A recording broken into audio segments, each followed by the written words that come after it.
Hey guys, welcome to my channel and welcome to another vlog. তো আমি এখন আসছি মালয়েশিয়া মালাক্কাতে। মালয়েশিয়ার সিটিগুলোর মধ্যে মালাক্কা অন্যতম, কারণ এই মালাক্কাকে ঘিরে অনেক হিস্ট্রি জড়িত রয়েছে, যার জন্য 2008 সালে 7 জুলাই ইউনেস্কো মালাক্কাকে ওয়ার্ল্ড হেরিটেজ সাইট হিসেবে স্বীকৃতি প্রদান করে থাকে। আজকে একটু সময় পাইছি একটু মালাক্কা শহরে ঘুরে দেখবার জন্য। আমাদের এখানে রিসর্টটা একটু শহর থেকে একটু বাইরে, যার জন্য আমরা এখন একটা গ্র্যাব কল করছি। এখানে আমাদের বাংলাদেশের মতো উবার পাঠাও চলে না, এখানে গ্র্যাব চলে। তো গ্র্যাব আমরা কল করছি, আর আমার সাথে যাচ্ছে, দেখো এই যে দাদা একটা হাই দিয়ে দাও। অ্যান্ড এই যে আরেক দাদা গ্র্যাব নিয়ে ব্যস্ত। তো আমরা যাচ্ছি, তো তোমাদের সাথে ওইখানে আমরা মনে হয় একটা চার্চ ঘুরবো আর একটা টেম্পল ঘুরবো, এছাড়া তেমন কোনো প্ল্যান নাই। আবার তাড়াতাড়ি ব্যাক করতে হবে। কুয়ালালামপুর থেকে তোমরা বাসে করেই মালাক্কাতে আসতে পারো, সময় লাগে 2.5 থেকে 3 ঘন্টা। এছাড়া তোমরা প্রাইভেট কার বা গ্র্যাব ভাড়া করেও তোমরা মালাক্কাতে আসতে পারো। মালাক্কা ওয়ান ডে ট্রিপের জন্য একটা বেস্ট প্লেস। আমি মালাক্কাতে গত 2 দিন ধরে রয়েছি, আর আজকে সময় পেয়েছি মালাক্কা শহরটাকে ঘুরে দেখার জন্য।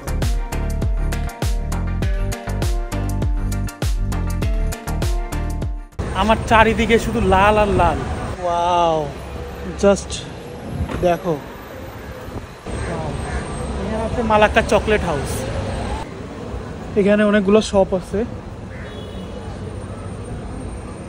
এটা হচ্ছে যে ক্রাইস্ট চার্চ। তো আমরা রাস্তা পার হয়ে চার্চের সামনে চলে আসছি, আর এখানে বাংলাদেশে যে রিক্সা চলে তার থেকে সুন্দর রিক্সা চলে এখানে। এই যে এই রিক্সাগুলো চলে এখানে, জোস। আর এটা হচ্ছে ক্রাইস্ট চার্চ মালাক্কা। আমরা এখন যে স্থানটিতে রয়েছি, এই স্থানটির নাম হচ্ছে ডাচ স্কোয়ার। আবার রেড স্কোয়ার নামেও এই স্থানটি অনেক বিখ্যাত, কারণ এই স্থানের প্রত্যেকটা বিল্ডিংই লাল রঙের।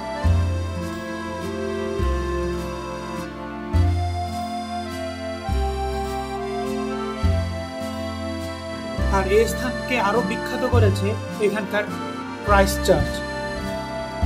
1700 খ্রিস্টাব্দ থেকে 1800 খ্রিস্টাব্দের মধ্যেই এই চার্চটি নির্মিত হয়। ডাচদের শাসনামলে এই স্থানটি অনেক গুরুত্বপূর্ণ ভূমিকা পালন করেছে। চার্চের সামনেই নির্মিত হয়েছে পস্ট টাওয়ার। এই রাস্তার দুই পাশে যেসব বিল্ডিং সবগুলো রেড কালার করা। সো এখানে রেস্টুরেন্ট আছে, এই যে 7-Eleven আছে এখানে। সো 7-Eleven একটা পপুলার এক শপ, অ্যান্ড পুরা লাইট দিয়ে সাজানো। আমরা এখন চলে আসছি মালাক্কা রিভারের কাছে। রেড স্কোয়ারের থেকে একটু সামনের দিকে আসলেই এই রিভারটি দেখতে পাওয়া যাবে। মালাক্কায় একটা জনপ্রিয় অ্যাক্টিভিটি হচ্ছে রিভার ক্রুজ। এই রিভার ক্রুজে চড়ে সম্পূর্ণ মালাক্কা সিটিটা ঘুরে আসতে পারবে, যার জন্য খরচ করতে হবে জনপ্রতি 30 রিঙ্গিত।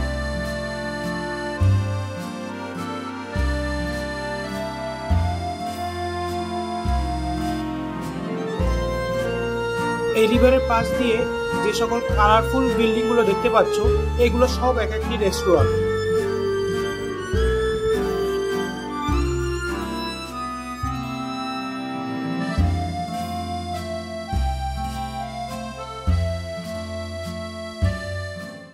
তো পিছনে আমরা দেখে আসছি ক্রাইস্ট চার্চ, আর এখানে একটা চার্চ আছে, church of saint Francis Xavier. একটা সময় মালাক্কা পর্তুগিজরা শাসন করত, আর এখানে অনেকগুলো স্টল আছে, বিভিন্ন পুরানো জিনিসপত্রগুলো এখানে সেল করে, বাট দামও অনেক বেশি। অ্যান্ড এখানে আছে welcome to Malacca world heritage city, তার পাশে হচ্ছে church of saint Francis Xavier. তো আমাদের হাতে যেহেতু সময় না, এই জন্য আমরা রিভার ক্রুজটা আমরা চড়তে পারলাম না। আমরা জাস্ট এইখান থেকে যেগুলো দেখার অ্যাট্রাকশন সেগুলো আমরা দেখতেছি। এখন প্রচণ্ড গরম এখানে। ক্রাইস্ট চার্চ থেকে আমরা বের হয়ে গেছি, এখন আমরা একটু যাচ্ছি একটা টেম্পলের কাছে। আর আমরা যেখানে ছিলাম বায়ু লাগুন রিসর্টে, সেখান থেকে এই পর্যন্ত আসতে অলমোস্ট আধা ঘন্টার মতো সময় লাগছে। তার মধ্যে একটু ছোট ছোট ট্রাফিক ছিল, একদম বেশি না। তো এই আর কি। তো আমরা এখন টেম্পলের কাছে যাচ্ছি। এটা হচ্ছে পাবলিক ব্যাংক।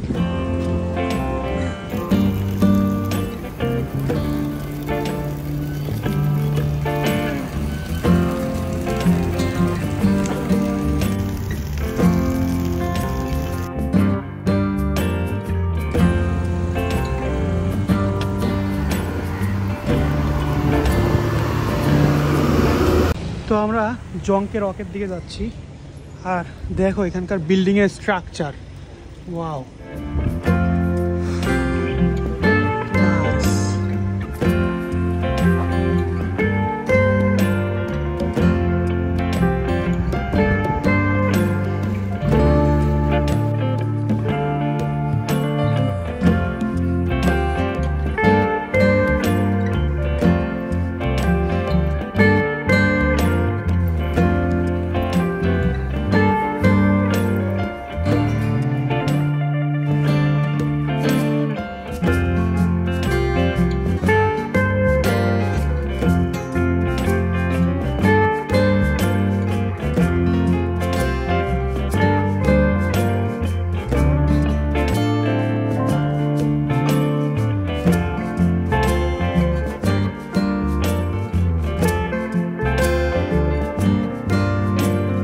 এটা মূলত একটা মিউজিয়াম প্লাস রেস্টুরেন্ট একসাথে।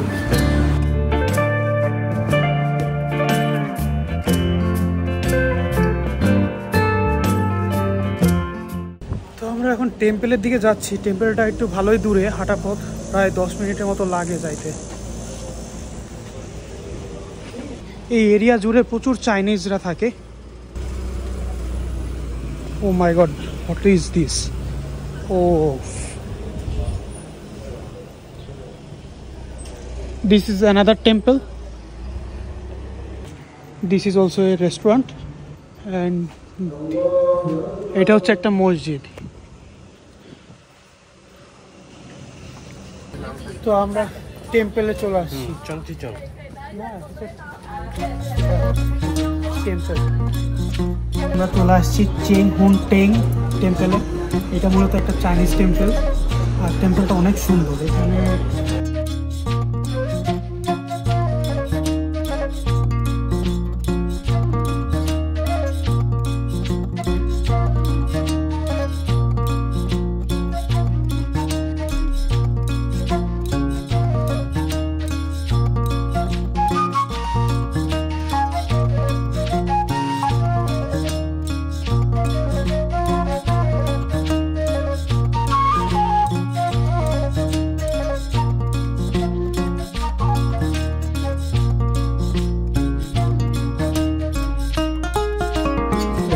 আরও অনেক ভিজিটরসরা আসতেছে।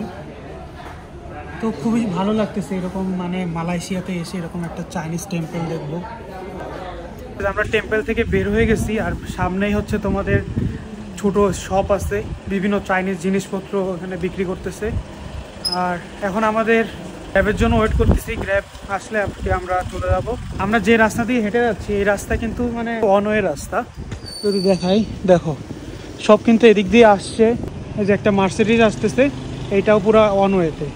আর এক সাইডে গাড়িগুলো পার্কিং করা, যা আসতেছে সব এদিক দিয়ে কোনো গাড়ি বের হচ্ছে না।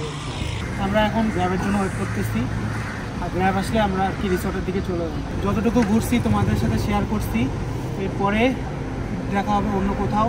ততদিন তোমরা ভালো থেকো, সুস্থ থেকো আর চ্যানেলটা সাবস্ক্রাইব করো। টাটা।